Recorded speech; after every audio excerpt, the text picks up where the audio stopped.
Imagine living in your car, and in order to get privacy, you put window covers on all of your windows. Then at 3 in the morning, you just wake up. You pull down ever so slightly one of the window covers, and you see someone trying to look into your car. One would think that's normal, people being nosy. However, the person stays there right beside your car, looking intently at the window cover. She opens the door and bam, slams the fucking car door loud at 3 in the morning. She waits a couple of minutes and then she goes again. She opens the door and bam, slams the fucking car door again. And she does this 6, 7, 8 times. Immediately after, she parks right behind your car, turns on the high beams, and stays there for hours and hours on end. When the person gets no reaction, when you don't come out, then she starts her engine and revs up her car. Boom! And she does that for hours on end, trying to get you to react. What I just described to you was something that happened to me every night for 7 years. And it is how gang stalkers sensitized me to interpret car door slams, revving up engines as confirmation of gang stalking.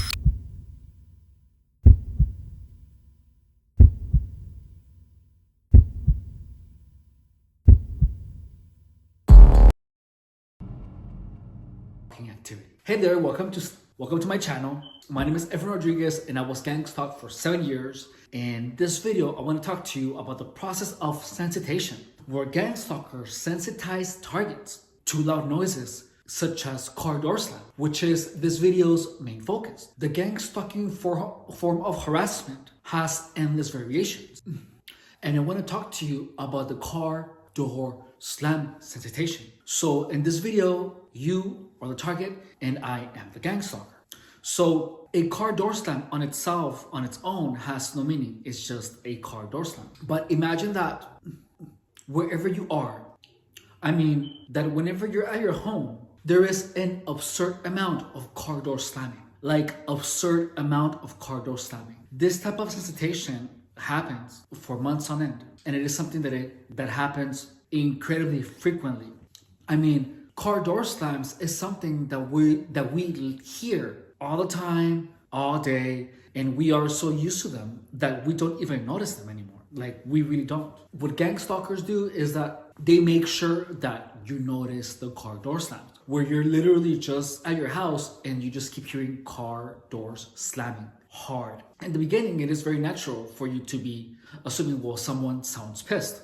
It's like you can feel the anger in the loudness of the door. What this type of harassment does is that it becomes so absurd that you start feeling anger whenever you hear a car door slam, because enough people have used car door slams to make you angry that you have been programmed to have a physiological sensation of anger whenever you hear a car door slam. And that is how the sensitization works. You feel physical anger to the cue of the sound.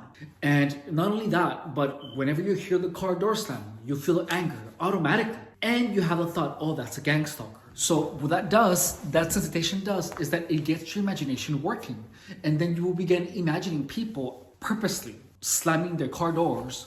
And you're gonna even imagine the person doing that. You're gonna inevitably feel the anger. And you are going to know with every single part of your being that door slam was purposely done to fuck with you. In gang stalking, people who say that the car door slams are because of gang stalking, it's not because they currently are. But that means that at some point, that target was harassed so much with car door slams that whenever the target hears a car door slamming, the person or the target will feel anger and will imagine the person who is slamming the door as doing it on purpose. Like, the target will imagine the intention of the person without even knowing the person, without even knowing where the sound came from. So gang stalking is really easy to understand once you actually grasp the idea of how it works. You pretty much do something with the intention of annoying the person with a lot of frequency. So like the car door slams, if the person is homeless and is trying to sleep, what the gang stalkers do is that they literally just slam the car doors, especially at night, to awaken the individual, to make the person awake. And they're gonna do that for a very, very long time. So what that does is that after a while, and the person is just hanging out, because of the previous harassment with the car door slams, the target will feel anguish and anger every time the target hears the car door slamming. Also, because the target is used to seeing people slamming the car doors on purpose, the imagination of the target will actually work the image of someone slamming the car door, and the target will imagine the intention of the person. And again, that in itself is a manipulation of the mind of the target. The car door slamming becomes a producer of imaginary ideas. It becomes a producer of physiological pain and psychological pain. But the target is unable to distinguish anymore because the target has been harassed so much that the imagination of the target produces the entire scenario and literally believes the imagination instead of taking its time, his or her time, to look at the person and to see if the person or not is actually making noise on purpose to bother the target. Gang stalking is harassment of the target via actions that are very common in everyday life.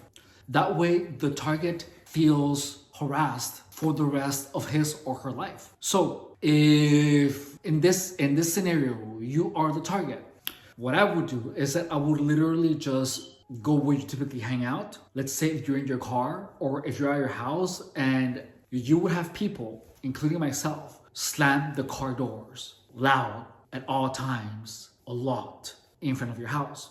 You would have that, plus people playing loud music, plus people setting off their car alarms, plus people revving up their cars. So now that we are on step 6 of gang stalking, steps 1 through 5 are still going on, but now we are adding the car door slams. But now notice that because of everything that is happening to you, your imagination starts working against you, where you start imagining things that are not actually happening. But because you were harassed so much by so many people, whenever you hear a sound, you're going to inevitably imagine a person slamming the car door purposefully, and you're gonna feel anger. Gang stalking works your imagination from the outside. It is a way to make you imagine things, and it's actually something very easy to do.